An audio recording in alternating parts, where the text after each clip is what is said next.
नाही, मला माझ्याकडे जी माहिती आहे ती मी तुम्हाला सांगतो.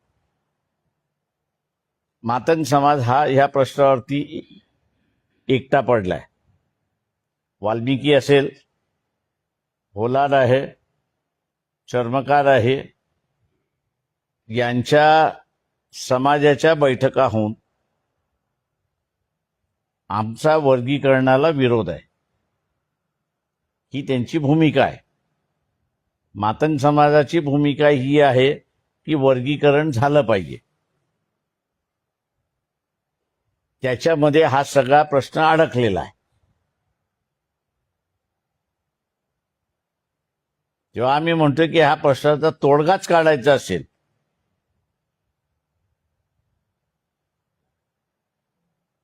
तर आरक्षण हे 50% आहे.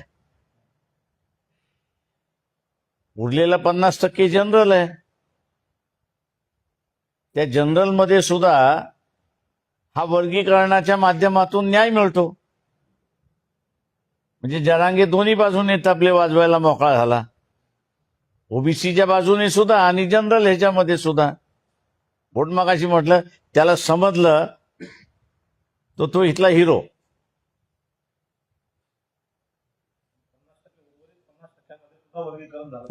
उरलेल्या 50% का एखादं धोरण अर्धवट नाही ना तुम्ही लागू करू शकत.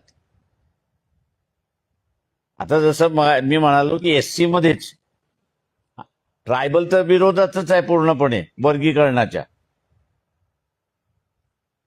एससी मध्येच उघड भांडणं तुम्हाला दिसायला लागली.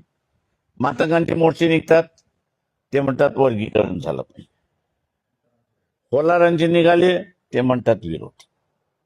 वाल्मिकीचे निघाले की ते म्हणतात विरोध. चर्मकाराचे मिळाले ते म्हणतात विरोध.